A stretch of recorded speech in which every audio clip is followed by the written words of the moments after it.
Good morning, सुप्रभात बच्चों। आज की कक्षा में हम झांसी की रानी कविता पेज नंबर 72 से पढ़ना शुरू करेंगे। जैसा कि अंजलि ने बताया, फिरंगी का मीन्स होता है दुश्मन या एनिमी या विदेशी दुश्मन भी हम कह सकते हैं। तो यहाँ पर इस पाठ के अनुसार फिरंगी का मतलब है अंग्रेज या ब्रिटिश। ठीक है, तो शुरू करते हैं। आज हम देखते हैं कि डलहौजी जब झांसी पर अधिकार कर लेता है और रानी बहुत दुखी हो जाती है तो किस तरह से वो रिक्वेस्ट करती है और रिक्वेस्ट को किस तरह से डलहौजी ठुकरा देता है ना। पढ़ कर देखते हैं। अनुनय विनय नहीं सुनता है, विकट फिरंगी की माया। माया का मीन्स होता है चाल। माया का मीन्स होता है चाल, कूटनीति, है ना। व्यापारी बन दया चाहता था, जब ये भारत आया। पिछले क्लास की कितना पढ़ाया था ना सर? यस बेटा हितेश, जब मैंने लेसन में पढ़ा रहा था तो मैंने क्वेश्चन पूछे थे उस समय। और जब ये लेसन अब मैं शुरू कर रहा हूं तो जैसे ही ये कंप्लीट होगा वैसे मैं बीच बीच में बताता रहूंगा, है ना, इंटरेक्शन होता रहेगा। ठीक है। डलहौजी ने पैर पसारे, अब तो पलट गई काया। राजाओं नवाबों को भी उसने पैरों से ठुकराया। रानी बनी दासी, रानी दासी बनी बनी ये दासी अब मैं रानी थी। बुंदेले हर बोलो की मुंह है, हमने सुनी कहानी थी खूब लड़ी मर्दानी में तो झांसी वाली रानी थी। अनुनय विनय, अनुनय का मीन्स होता है प्रार्थना, रिक्वेस्ट। विनय, विनय मीन्स हम्बल या पूरी तरह से सॉफ्ट होकर किसी के सामने हाथ फैलाने पर या रिक्वेस्ट करने पर। नहीं सुनता है, विकट, विकट मीन्स कठिन या जो दूर होता है, चालाक होता है। फिरंगी, फिरंगी का मीन्स होता है दुश्मन की माया, माया मीन्स कूटनीतिक चाल। तो जो फिरंगी होता है, जो दुश्मन होता है, उसकी चाल ऐसी होती है कि वो उस समय किसी की रिक्वेस्ट, किसी का प्रार्थना नहीं सुनता है। जब उसे मौका मिल जाता है, जब उसे अटैक करने की अपॉर्चुनिटी मिल जाती है तो किसी का भी रिक्वेस्ट नहीं सुनता है ना। यहाँ पर भी डलहौजी को मौका मिल गया था ना, क्योंकि झांसी का जो राजा था गंगाधर, वो मर चुका था। अब अच्छा, समर्थ को आवाज नहीं आ रही, बाकी आवाज आ रही है ना। समर्थ बेटा, नेट का प्रॉब्लम होगा तुम्हारे घर में, या सब बच्चों को अच्छे से क्लियर आवाज आ रही है? ओके। व्यापारी बन दया चाहता था, व्यापारी मीन्स बिजनेसमैन। जब ये भारत आया, तो जब अंग्रेज भारत आए थे तो क्या बनकर आए थे? व्यापारी बनकर आए थे, बिजनेसमैन बनकर आए थे। सन 1600 में जब भारत आए थे, प्रार्थना, यस, जब 1600 ईस्वी में इन्होंने ईस्ट इंडिया कंपनी की स्थापना बंगाल में की थी, वेस्ट बंगाल में ईस्ट इंडिया कंपनी की स्थापना की थी। इसके अलावा केरला में जो मसाले हैं, स्पाइसेस हैं, उसका व्यापार करने के लिए भारत आए थे, है ना। वे समझते थे कि हमारे लिए जो मसाले हैं वो बहुत हेल्पफुल होंगे, बहुत अच्छे होंगे, उनका व्यापार, उनका बिजनेस करना हमारे लिए बहुत अच्छा होगा, है ना। मसाले या स्पाइसेस आप ज्योग्राफी में पढ़ोगे सबसे ज्यादा कोच्चि या केरला में होते हैं। इसीलिए क्वीन ऑफ स्पाइसेस कोच्चि को कहा जाता है। क्वीन ऑफ स्पाइसेस किसको कहा जाता है? कोच्चि, जो केरला में है। और वहां पर ये लोग व्यापार करने आए थे। इसीलिए इन्होंने 20 ईयर्स के लिए एक परमिशन लिया था ब्रिटेन की, जो राजा है, किंग हुआ करता था उस समय। राजा कौन था? जॉन था, ब्रिटेन का। तो 20 ईयर्स के लिए इन्होंने परमिशन लिया। 1773 रेगुलेटिंग एक्ट के तहत इन्होंने परमिशन ली थी। और वो परमिशन 20 ईयर्स के लिए हर बार बढ़ा दी जाती थी। 73 से 83, 83 से 13, 13 से 33, 33 से 53 तक कंटिन्यू 20 ईयर्स, 20 ईयर्स के लिए वो परमिशन बढ़ा दी जाती थी। और इस तरह इन्होंने अपना व्यापार शुरू किया। कहाँ? इंडिया में। और व्यापार शुरू करते करते करते करते इनकी मन में ये लालच आ गया कि इंडियंस जो है ना, इनको सरकार चलानी नहीं आती है, इनको राज्य चलाना नहीं आता है। और धीरे धीरे ये क्या करने लगे, इंटरफेयर करने लगे। किसमें, हमारे जो भी राजकाज थे, हमारा जो भी प्रशासन था, एडमिनिस्ट्रेशन था, उसमें धीरे धीरे क्या करने लगे, इंटरफेयर करने लगे। ये कौन बच्चा अपना वीडियो ऑन कर रहा है, क्या मतलब रिमूव करूं क्या? तो इस तरह धीरे धीरे क्या करने लगे, राजकाज चलाने लग गए, एडमिनिस्ट्रेशन चलाने लग गए, और धीरे धीरे क्या हो गया, हमारे जो भी राज्य थे उन पर ये अधिकार करने लग गए। अब आगे आएगा कौन कौन से राज्यों पर इन्होंने अधिकार किया, किस तरह से इन्होंने अधिकार किया, वो सब हम पढ़कर देखते हैं। और जो लेसन या कविता हम पढ़ रहे हैं उसका संबंध कहीं ना कहीं इतिहास, हिस्ट्री, कहीं ना कहीं पॉलिटिकल साइंस या सिविक्स से है, जो आप एसएसटी में पढ़ोगे। ओके, तो अगर आप अच्छे से अभी समझ लोगे तो एसएसटी से जब पढ़ाएगा तो आप आराम से बता सकते हो, सर हमने ये पढ़ा, वहां पर 1857 के बारे में पढ़ा, वहां पर अंग्रेज लोग आए थे, वो 16 ईस्वी या फिर कह सकते हैं 1600 ईस्वी में उन्होंने ईस्ट इंडिया कंपनी की स्थापना की। कहां पर की, बंगाल में की। उन्होंने बिजनेस करने के लिए भारत आए थे। बिजनेस कहाँ से शुरू किया था, कोच्चि केरला, जहां पर क्या थे, मसाले या स्पाइसेस थे, उनका वो बिजनेस करना चाहते थे। 1173 बेटा ये गलत है। इसके अलावा उन्होंने परमिशन कब ली थी, 1773 के रेगुलेटिंग एक्ट के तहत उन्होंने परमिशन ली थी। उस समय ब्रिटेन का किंग कौन था, राजा जॉन था। परमिशन कितने डेज के लिए लेते थे, वो हर बार परमिशन 20 ईयर्स के लिए लेते थे। ठीक है बच्चों, तो इतना आपका कंसेप्ट क्लियर हो चुका है। और अब वो झांसी में अटैक कर रहे हैं और झांसी में गवर्नर जनरल लॉर्ड डलहौजी ने अपना अधिकार कर लिया है और रानी यहां पर बहुत दुखी है। अब जो अंग्रेज लोग हैं किस तरह से वन बाय वन हमारे स्टेट्स पर अधिकार जमाना स्टार्ट करते हैं, देखते हैं पढ़कर कि कौन सी रियासत पर, कौन से राज्य पर सबसे पहले अधिकार किया, उसके बाद कौन से स्टेट पर अधिकार करते रहते हैं, देखते हैं। तो ये जो विकट फिरंगी होता है या जो विदेशी दुश्मन होते हैं, ये किसी का रिक्वेस्ट नहीं सुनते हैं। जब इन्हें मौका मिल जाता है, जब इन्हें अवसर या अपॉर्चुनिटी मिल जाती है, तो उसका जमकर फायदा उठाते हैं, है ना। ऐसे ही अंग्रेजों ने किया। तो जब ये अंग्रेज भारत आए थे तो ये व्यापारी या बिजनेसमैन बनकर आए थे, है ना। और तब तो ये भारत से बहुत दया चाह रहे थे, प्लीज हमें व्यापार करने दीजिए, व्यापार कर लेने दीजिए, हम कुछ चीजों का एक्सपोर्ट इंपोर्ट करते हैं, हम कुछ चीजों का एक्सपोर्ट इंपोर्ट करते हैं। आपके यहाँ कुछ चीजें अच्छी है उसको हम वहां ले जाते हैं और वहां से कुछ चीजें आपको हम दे देते हैं। तो वहां से बेकार चीजें यहाँ पर देते थे और यहाँ से अच्छी अच्छी जो कॉस्टली स्पाइस होते थे ना, मसाले, वो यहाँ से ले जाते थे। यस, आगे बढ़ के देखते हैं। डलहौजी ने पैर पसारे अब तो पलट गई काया, काया मीन्स पूरा हाल चाल या पूरा सिचुएशन, पूरी स्थिति किसने बदल डाली, डलहौजी ने। जब डलहौजी आया था तो उसका क्षेत्र, उसका एरिया बिल्कुल संकुचित या बिल्कुल संकीर्ण या बिल्कुल थोड़ा था। लेकिन धीरे धीरे वो मौका देख करके, धीरे धीरे वो अपॉर्चुनिटी या अवसर देख करके अपने पैर पसारने लग गया, मीन्स और राज्यों पर भी अपना अधिकार करने लग गया। जहां जहां उसे मौका मिला, जहां जहां उसे लगा कि वहां के राजा या वहां के राज्य में यूनिटी नहीं है, वहां का राजा वीक है, उसको लीडरशिप करना नहीं आता है, वहीं वहीं उसने अटैक किया और वहीं पर अपना अधिकार, अपना आधिपत्य जमा लिया। राजाओं नवाबों को भी उसने पैरों से ठुकराया। जो वहां के राजा लोग थे, वहां के जो नवाब थे, नवाब का मीन्स होता है शासक, है ना। राजाओं नवाबों को उसने पैरों से ठुकराया। पैरों से ठुकराना मीन्स उनकी कोई इज्जत, कोई रेस्पेक्ट, कोई आबरू जो बोल सकते हैं ना,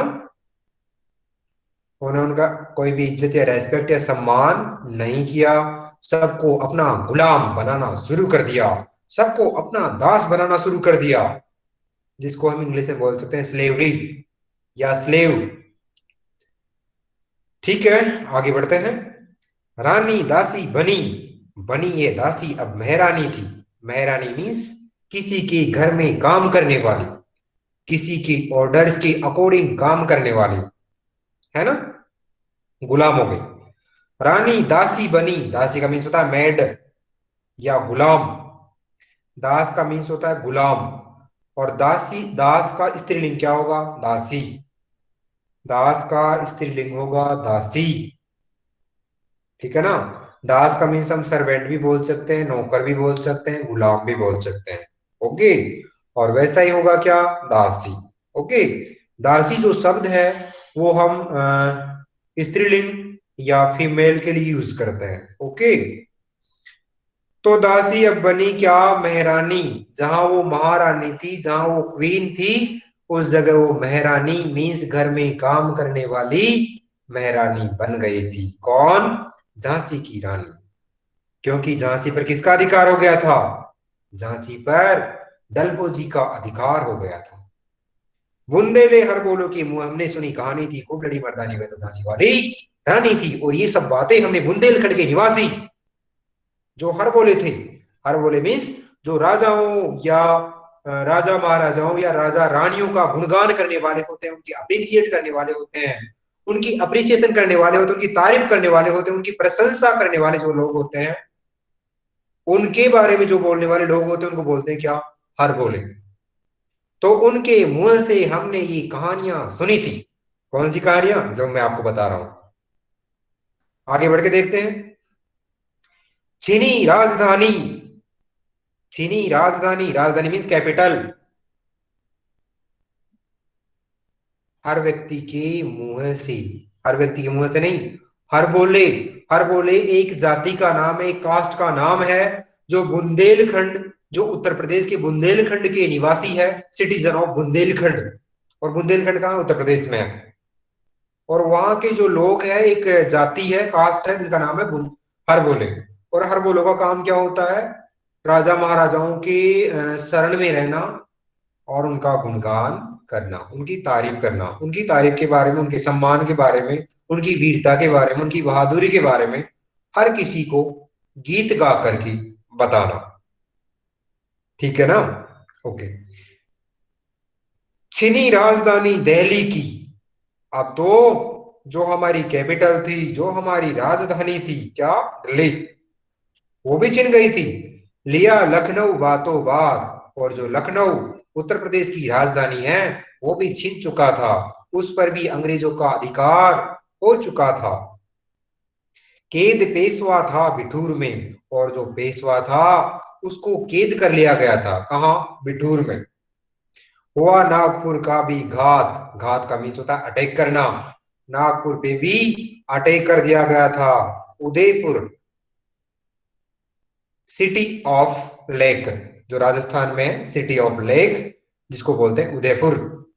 तंजौर, सतारा, कर्नाटक की कौन बिसात, इनकी क्या ताकत थी? इनको कौन रोक सकता था? इनके ऊपर भी अंग्रेजों का अधिकार हो चुका था। जबकि सिंध, पंजाब, ब्रह्मा, बर्मा कौन सा? वही Myanmar.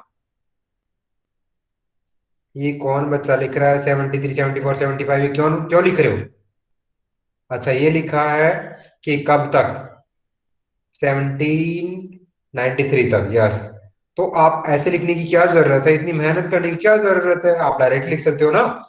73 to 70, 1773 to 1793, 1793 to 1813, 1813 to 1833, 1833 to 1853, यहां तक उन्हें 20 इयर्स का परमिशन मिलता था। उसके बाद उन्होंने क्या किया?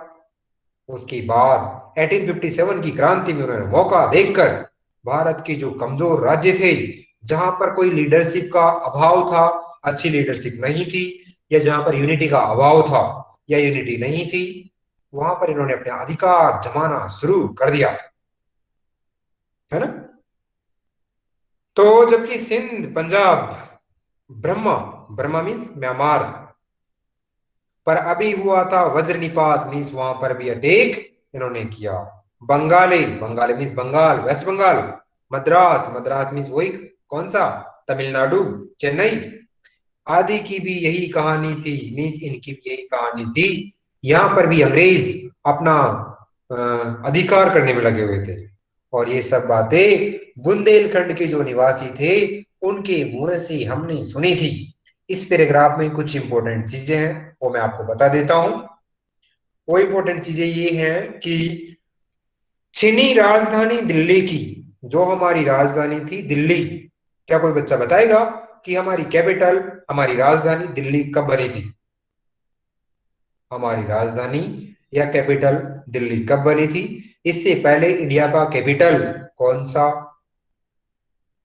शहर या सिटी था? नयन, क्या रिमूव करूं मैं तेरे को? मैंने बहुत बार बोला है कि सिर्फ आपको सुनना है, बस कोई मूवमेंट नहीं करना है। नहीं बेटा, गलत है। ओके, तो मैं बताता हूं जो, यस, कोई नहीं। दिल्ली है 1912। 1912 में दिल्ली भारत की कैपिटल या भारत की राजधानी बनी थी। 1911 में 1911 में कन्वर्ट किया गया था कैपिटल को। इससे पहले भारत का कैपिटल कलकत्ता था। इससे पहले भारत की राजधानी या कैपिटल कहां था? कलकत्ता। ये जिसको हम कोलकाता भी बोल सकते हैं। ठीक है।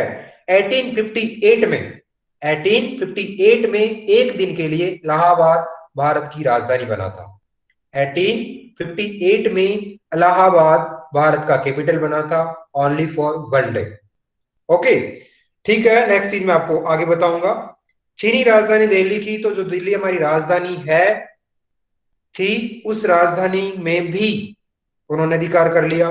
लिया लखनऊ बातों बात, और बातों ही बातों में उन्होंने Lucknow means capital of Uttar Pradesh या सिटी ऑफ नवाब, जिसको नवाबों की नगरी कहा जाता है, जिसको नवाबों की नगरी कहा जाता है, किसको कहा जाता है? लखनऊ को कहा जाता है। उसको भी इन्होंने बातों ही बातों में अपने अधिकार में कर लिया। केद पेशवा, पेशवा मीन्स जो प्रधानमंत्री होता था, जो मुख्य मिनिस्टर होता था, उसको पहले पेशवा बोला जाता था। तो जो पेशवा था उसको बिठूर में कैद कर लिया गया था, है ना। हुआ नागपुर का भी घात, घात मीन्स अटैक, घात मीन्स अटैक। हुआ नागपुर, नागपुर जो कि महाराष्ट्र में है, नागपुर जो महाराष्ट्र में है, जो कि भारत का मिडल पॉइंट है, जो कि भारत का मिडल पॉइंट है।